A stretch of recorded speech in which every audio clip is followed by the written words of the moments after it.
അസ്സലാമു അലൈക്കും വറഹ്മത്തുള്ളാഹി. പ്രിയമുള്ളവരെ, കിടന്ന ഉടനെ വെറും 2 മിനിറ്റ് കൊണ്ട് ഉറങ്ങാനുള്ള അത്ഭുതകരമായ ഒരു മാർഗമാണ് നമ്മൾ ഇന്നത്തെ വീഡിയോയിൽ പറയുന്നത്. ചെറിയ ഒരു സൂറത്തും ഒരു ചെറിയ പ്രാർത്ഥനയും ജീവിതത്തിൽ പതിവാക്കുക വഴി വളരെ നേരത്തെ തന്നെ ഉറങ്ങാനും റാഹത്തുള്ള ഉറക്കവും അല്ലാഹു സുബ്ഹാനഹു വ തആല നമുക്ക് നൽകും.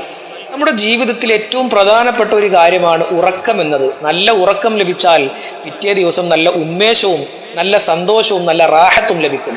നല്ല ഉറക്കമുള്ളവർക്കാണ് നല്ല ആരോഗ്യമുണ്ടാവുക. ഏതെങ്കിലും ഒരു ദിവസം നമുക്ക് ഉറക്കം നഷ്ടപ്പെട്ടാൽ പിറ്റേ ദിവസം ഒരു കാര്യത്തിലും ശ്രദ്ധ കേന്ദ്രീകരിക്കാൻ നമുക്ക് കഴിയില്ല. മാത്രമല്ല, ഉറക്കം നഷ്ടപ്പെടുന്നതിലൂടെ വളരെ പെട്ടെന്ന് തന്നെ വലിയ രോഗിയായി തീരാനും സാധ്യതയുണ്ട്. അതുകൊണ്ട് നമ്മൾ ഇന്ന് പറയുന്നത് നല്ല റാഹത്തുള്ള ഉറക്കം ലഭിക്കാനുള്ള അത്ഭുതകരമായ ഒരു മാർഗമാണ് ചെറിയ ഒരു സൂറത്ത്. ഈ സൂറത്തും അതോടൊപ്പം പറയുന്ന ഒരു പ്രാർത്ഥനയും ഇത് പതിവാക്കുക വഴി അല്ലാഹു സുബ്ഹാനഹു വ തആല വളരെ റാഹത്തുള്ള ഉറക്കം നമുക്ക് നൽകും. പ്രിയമുള്ളവരെ, നമുക്കെല്ലാവർക്കും സുപരിചിതമായ സൂറത്താണ് സൂറത്തു തകാസുർ. ഈ സൂറത്താണ് ഞാൻ നേരത്തെ പറഞ്ഞ ആ ചെറിയ സൂറത്ത്. എല്ലാ ദിവസവും ഉറങ്ങുന്നതിൻ്റെ മുമ്പ് വുളു എടുക്കുക. വുളു എടുത്ത് വന്ന് വിരിപ്പിൽ കിടന്ന് നമ്മൾ സാധാരണ ഉറങ്ങുന്നതിന് മുമ്പ് ചൊല്ലാറുള്ള ദിക്റുകളും സ്വലാത്തുകളും ഒക്കെ ചൊല്ലിക്കഴിഞ്ഞതിന് ശേഷം സൂറത്തു തകാസുർ ഒരു തവണ പാരായണം ചെയ്യുക. നമുക്ക് മനഃപ്പാടമുള്ള സൂറത്താണ്. അതുകൊണ്ട് തന്നെ ആ ചെറിയ സൂറത്ത് ഒറ്റ തവണ പാരായണം ചെയ്യുക.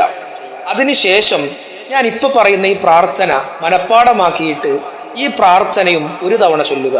പ്രാർത്ഥന ഇങ്ങനെയാണ്: അല്ലാഹുമ്മ അനിം ഐനി വഹ്ദി ഖൽബി, അല്ലാഹുമ്മ അനിം ഐനി വഹ്ദി ഖൽബി. ഈ പ്രാർത്ഥന ഒരു തവണ ചൊല്ലുക. ഈ പ്രാർത്ഥനയുടെ അർത്ഥം ഇങ്ങനെയാണ്: അല്ലാഹുവേ, എൻ്റെ കണ്ണുകൾക്ക് നീ ഉറക്കം നൽകണമേ, എൻ്റെ ഹൃദയത്തിന് ശാന്തത നൽകണമേ. ഈ പ്രാർത്ഥന ഒരു തവണ ചൊല്ലിയതിന് ശേഷം സ്വല്ലല്ലാഹു അലാ മുഹമ്മദ് സ്വല്ലല്ലാഹു അലൈഹി വസല്ലം, സ്വല്ലല്ലാഹു അലാ മുഹമ്മദ് സ്വല്ലല്ലാഹു അലൈഹി വസല്ലം എന്നിങ്ങനെ ചൊല്ലിക്കൊണ്ടേയിരിക്കുക. ഈ സ്വലാത്ത് ചൊല്ലി ചൊല്ലി ചൊല്ലി അവസാനം വളരെ പെട്ടെന്ന് തന്നെ നമ്മൾ അറിയാതെ ഉറക്കിലേക്ക് വഴുതി വീഴും. അള്ളാഹു തൗഫീഖ് നൽകട്ടെ, വളരെ റാഹത്തുള്ള ആരോഗ്യം നമുക്ക് നൽകട്ടെ. എല്ലാ രോഗങ്ങളിൽ നിന്നും പ്രയാസങ്ങളിൽ നിന്നും ബുദ്ധിമുട്ടുകളിൽ നിന്നും അള്ളാഹു നമുക്ക് സംരക്ഷണം നൽകട്ടെ. അസ്സലാമു അലൈക്കും വറഹ്മത്തുള്ളാഹി വബറകാതുഹു.